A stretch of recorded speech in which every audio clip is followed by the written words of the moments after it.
Here, our goal is to write as a single fraction in simplest form this particular algebraic expression. Notice that we have 18p squared all over q to the power of 3 divided by 10p squared all over q. And our goal is to divide these two fractions. Now, in order to divide these two fractions, we're going to use this acronym, KSF. Now, the K in this acronym stands for keep. So we're going to keep this fraction. We're going to keep this fraction unchanged. We're not going to change this fraction. It's going to stay 18p squared all over q to the third power. So we keep this fraction. The S stands for switch. So we switch this division sign into a multiplication sign. And the F stands for flip. So we flip this fraction. We put 10p squared at the bottom and q, we put that at the top. Okay, so KSF, keep, switch, and flip. And so the first thing we do is we keep this first fraction, we keep it unchanged. We take the division sign, we switch it into a multiplication sign, and we put the q on top, and we put the 10p squared at the bottom.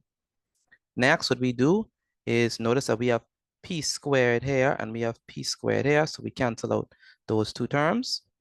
And so we are left with 18 here, and in this case, we are left with 10. We still have q to the third power, we still have q here. Next, we cancel out this q and this q to the third power. Now, it's important to note that we have q on top, and at the bottom, we have q to the third power. Now, what does q to the third power mean? Well, q to the third power means that we have q 3 times. So we have q times q times q, all right? And so we cancel out this q with this q. But notice it's q to the third power. So when we cancel out one of the q's, we still left with q. We still left with two q's, all right?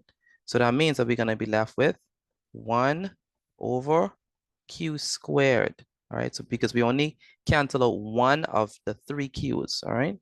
And so this q cancels out with one of the three q's. And so we are left with 18 over q squared, all right? Multiplied by 1 over 10.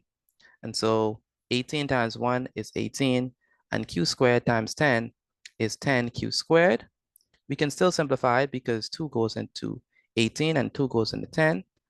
18 divided by 2 is 9, and 10 divided by 2 is 5. And so we have 9 all over 5q squared, and that's the answer to this particular question.